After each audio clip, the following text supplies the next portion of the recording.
mudou, né? Falou assim, eu não deveria nem se chamar do Ministério de Louvor. Isso deveria mesmo. ser Ministério de Música. Isso sabe? mesmo. Porque as pessoas, elas confundem muito, sabe? E uma coisa que não sei se você conhece o pastor Leandro Barreto. Uhum. O Leandro Barreto falou uma vez sobre isso, ele pegou e falou assim que se você é do Ministério se você é do Louvor e você não tem nenhum, você não tipo assim, você canta, mas dentro desse cantar você não exerce nenhum dos ministérios, só tá cantando. Só tá cantando. É isso então, aí tipo, o quão importante é você saber, porque senão olha você se como torna a igreja, ativista. Que e olha você a falou. importante dos 5 dons ministeriais. E é legal, por exemplo, para uma decisão, vou pensar. Às vezes, para a igreja amadurecer, é legal, por exemplo, o conselho de pastor até pensar nisso. Quem que eu vou colocar aqui para a gente tomar as decisões juntos? Porque o evangelista, ele vai ter uma visão de buscar alma, de não sei o quê. Ele vai abrir a porta um pouquinho mais. Exatamente. O mestre, preparar esse pessoal. Como que nós vamos ajudar essa galera? Como que nós vamos ensinar ele? Aí vem o pastor, eles precisam ser amados, ser acolhidos, ser abraçados.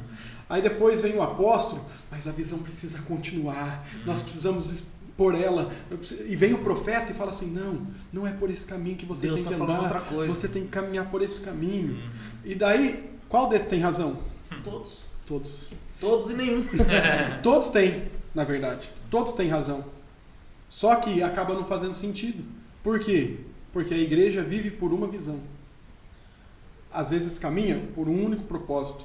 Né? Ou às vezes, e esse é o principal erro do ser humano, a gente gosta de andar com pessoas que têm a mesma visão que a gente. Mas é legal eu gosto particularmente, de sempre trabalhar desse jeito. Com pessoas que não batem muito. Aí, João.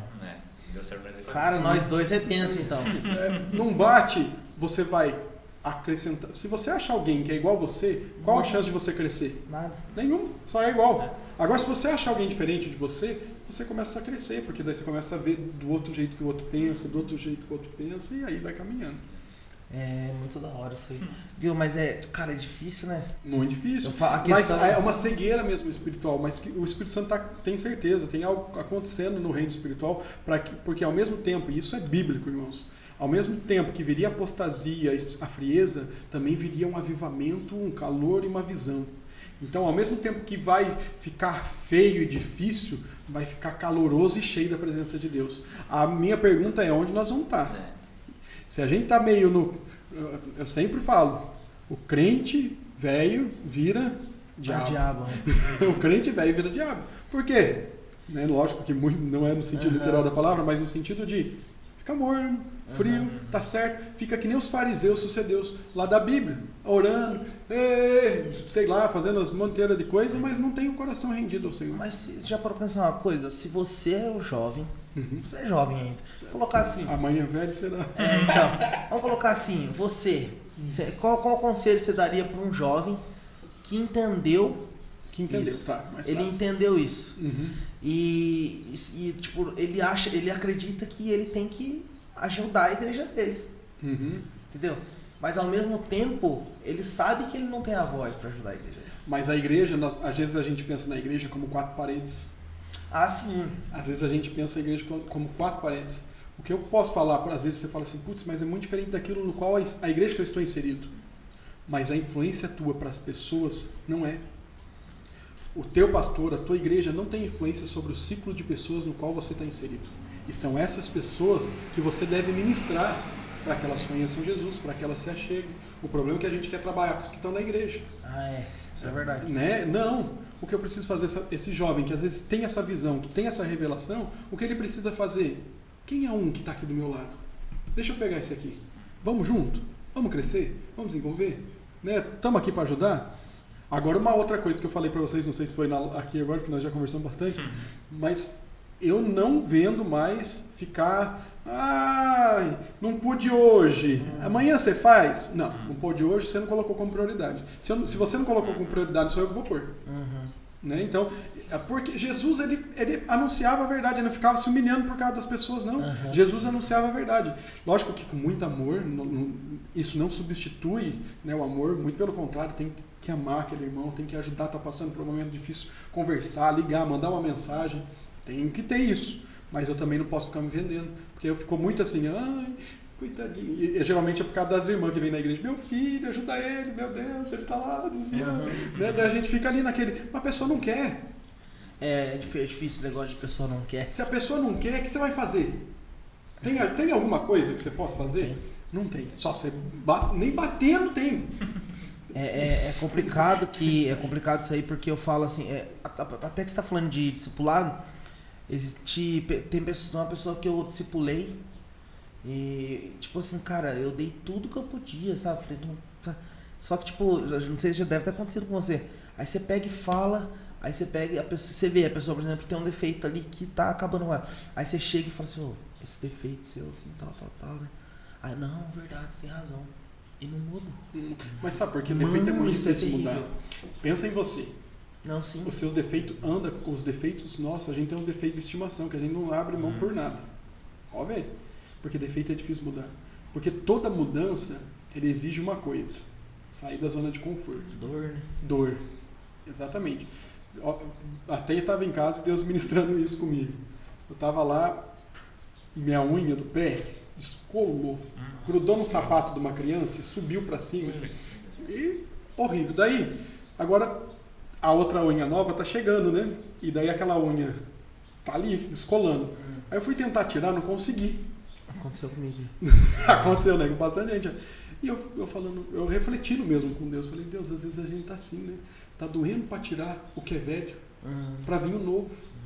Né? Para vir o novo, muitas vezes, vai doer. Para vir o novo, muitas vezes, vai exigir sacrifício. Né? E às vezes a gente não está disposto a mudar porque exige sacrifício, exige dor, exige mudança. Né? Todo mundo tem algo para mudar, algo que a gente carrega sempre com a gente. Pode ver, é dificilmente a gente consegue mudar da água para o vinho. A pessoa é assim, né? Quem conhece seus defeitos? Não é vocês que estão aqui agora nesse momento comigo, é minha esposa. Vai lá perguntar os defeitos do Thiago, que ela vai dar uma cadernada para vocês. É uma cadernada para vocês. Então, é exatamente isso. Só que eu preciso me expor, eu não posso manter o coração duro.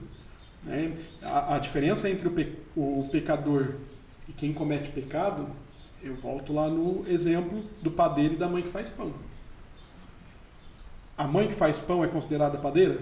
Não. Porque ela não faz pão todos os dias. O padeiro é considerado padeiro porque ele faz pão todos os dias. Sim. A diferença de um pecador, de quem peca, é essa. Eu não peco todos os dias. Não o mesmo pecado. Não o mesmo pecado. E a chave, agora eu vou falar uma coisa para talvez a gente encerrar, não sei se tem mais pergunta aí de vocês, mas a chave para a gente manter um cristianismo autêntico e verdadeiro é arrependimento. É isso que João Batista fez quando anunciou para Jesus. Arrependei-vos, né? O que vem atrás de mim é muito maior do que eu.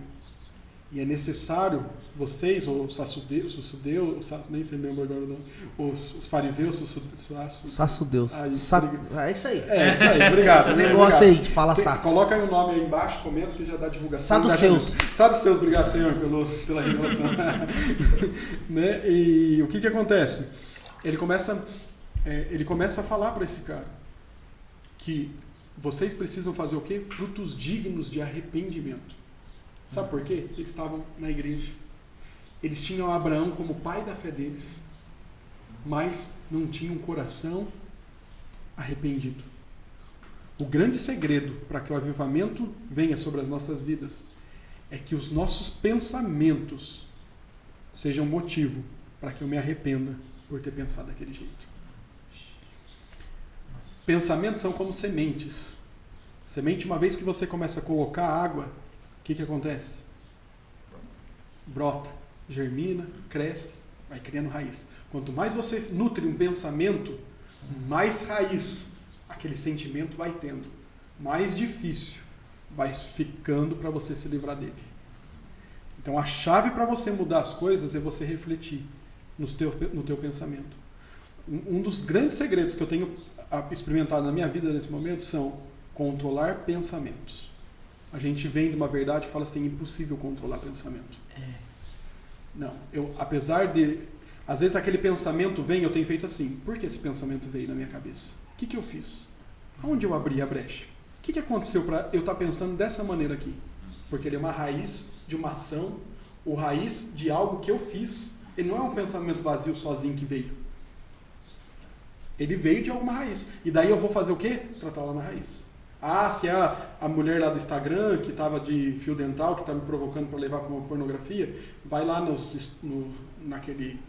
naquela busca, tem jeito, você só clicar lá e você falar, não tenho interesse de receber mídias daquele jeito. Aí você vai o quê? Melhorando as condições para você não cair na pornografia. E significa que você não vai cair? Não. Mas daí, caiu de novo? Deixa eu entender. O que está acontecendo? Aonde está a válvula de escape? O que eu estou pensando? O que eu estou agindo? Qual é a minha ação? Então, muitas vezes a gente fica falando assim, eu não posso pecar, eu não posso ir na pornografia. Mas por que você está chegando na pornografia? O que está te levando àquilo? Qual é o pensamento que você está cultivando para aquilo ser efetivo na tua vida? Volta, pergunta, faz, analisa. Quando a gente começar a controlar os nossos pensamentos, nós vamos conseguir ter muito mais oportunidade de desenvolvimento com Cristo. Porque senão a gente fica assim, ó, renovar a nossa mente. Exato, renovar a nossa mente, é isso. É renovar a nossa mente, ó. Nossa, deixa eu voltar lá, porque é isso que eu preciso pedir perdão. Daí eu levo aonde? Perdoa, Deus. Me perdoa. O arrependimento é isso, você reconhece que aquilo é insuficiente, incapaz e não tem valor nenhum. O que tem é o Senhor, e eu quero a tua vontade, a tua verdade em mim. Glória a Deus. E esse é o caminho.